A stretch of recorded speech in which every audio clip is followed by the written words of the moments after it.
Bismillah.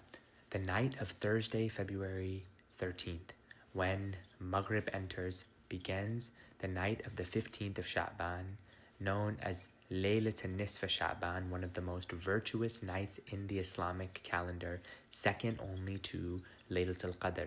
This is a night of immense divine mercy, immense forgiveness, du'as being accepted, and immense spiritual gifts being distributed. You want to make sure that you take advantage of the night of the 15th of Sha'ban. Here are a few things for you to do on this night.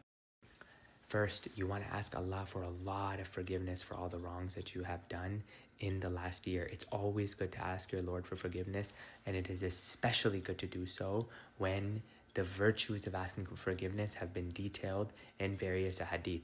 In one hadith, Sayyidah Aisha radiallahu anha narrates that she was looking for the Prophet sallallahu alaihi wasallam, and she wasn't able to find him, and she went out looking for him.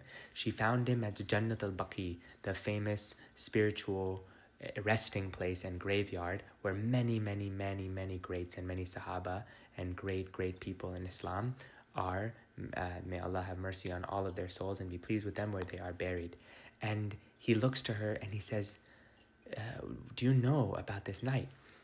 And he says, Allah turns his special attention to the first heaven on this night, and he forgives as many people as there are hairs on the sheep of the tribe of Bani Kalb. Bani Kalb was a tribe known for an immense amount of livestock and an immense amount of sheep. And each sheep has a significant amount of hair. And so the scholars extrapolate from this that hundreds of thousands of people, if not millions of people, have the doors of mercy open for them and are forgiven on this night. You just have to turn to Allah subhanahu wa ta'ala and you have to ask.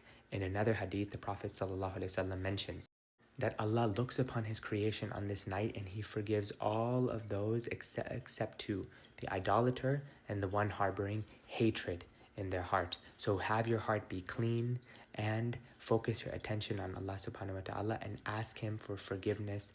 Beg to him for mercy for all the wrongs that you have done, and you will see immense divine gifts pouring in to your life, inshallah, on this night. Next, you should make abundant dua on this night and have a dua list prepared before this night even comes and express your needs before Allah. In a hadith narrated in the collection of Ibn Majah, the Prophet ﷺ is reported to have said that Allah subhanahu wa ta'ala asks on this night. He calls out from the time the sun sets all the way until dawn, is there anyone seeking forgiveness such that I may forgive them? Is there anyone asking for provision so that I may provide for them? Is there anyone who is suffering such that I may relieve their suffering? This is a time for you to focus, put away the screens, put away the distractions, put away the arguments, put away the debates, put away the anger, and focus and spend your time humbling yourself before Allah, asking him, Ya Allah, please help me with whatever problems you have. Ya Allah, please give relief to the ummah of the Prophet ﷺ.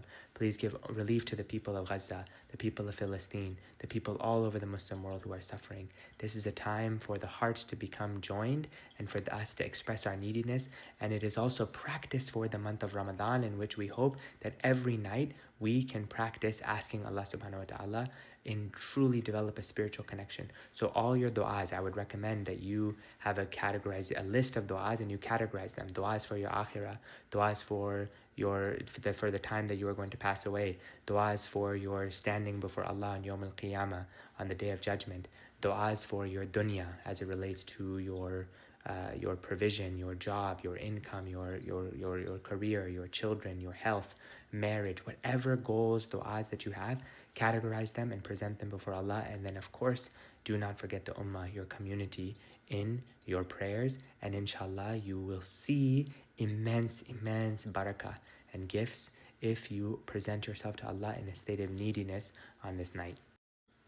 Third is to focus on doing as much ibadah as you can, inshallah, with focus and with presence and with khushu', because this is a night in which your Lord, as have been mentioned in various hadith, is gazing at the creation, and you want him not to gaze at you while you're watching Netflix or football or scrolling on TikTok or Instagram or Reddit or arguing with somebody.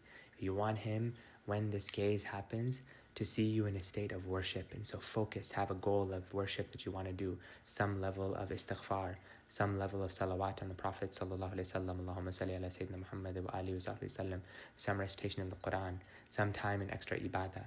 Try to carve out a portion of this night where you wake up before Salat al-Fajr, where you pray that the Tahajjud prayer, the prayer which is a time when dua is more and more likely to be accepted.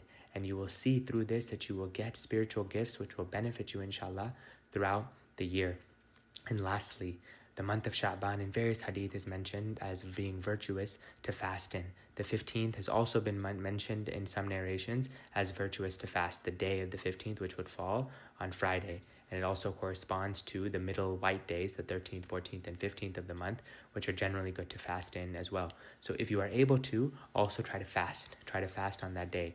And if you are a woman who is unable to do these certain types of ibadah and fast because of the cycle, then try to make sure you take time for dua and dhikr and just present all of your needs before Allah subhanahu wa ta'ala, even if it's not done through the typical acts of ibadah. And inshallah, that's completely virtuous and completely permissible and will be a good way to give life to this night. So it falls on Thursday after Salat al-Maghrib. Give life to this night. Try to spend as much time in asking for forgiveness, making dua, worshipping Allah, and making dua for relief for the ummah.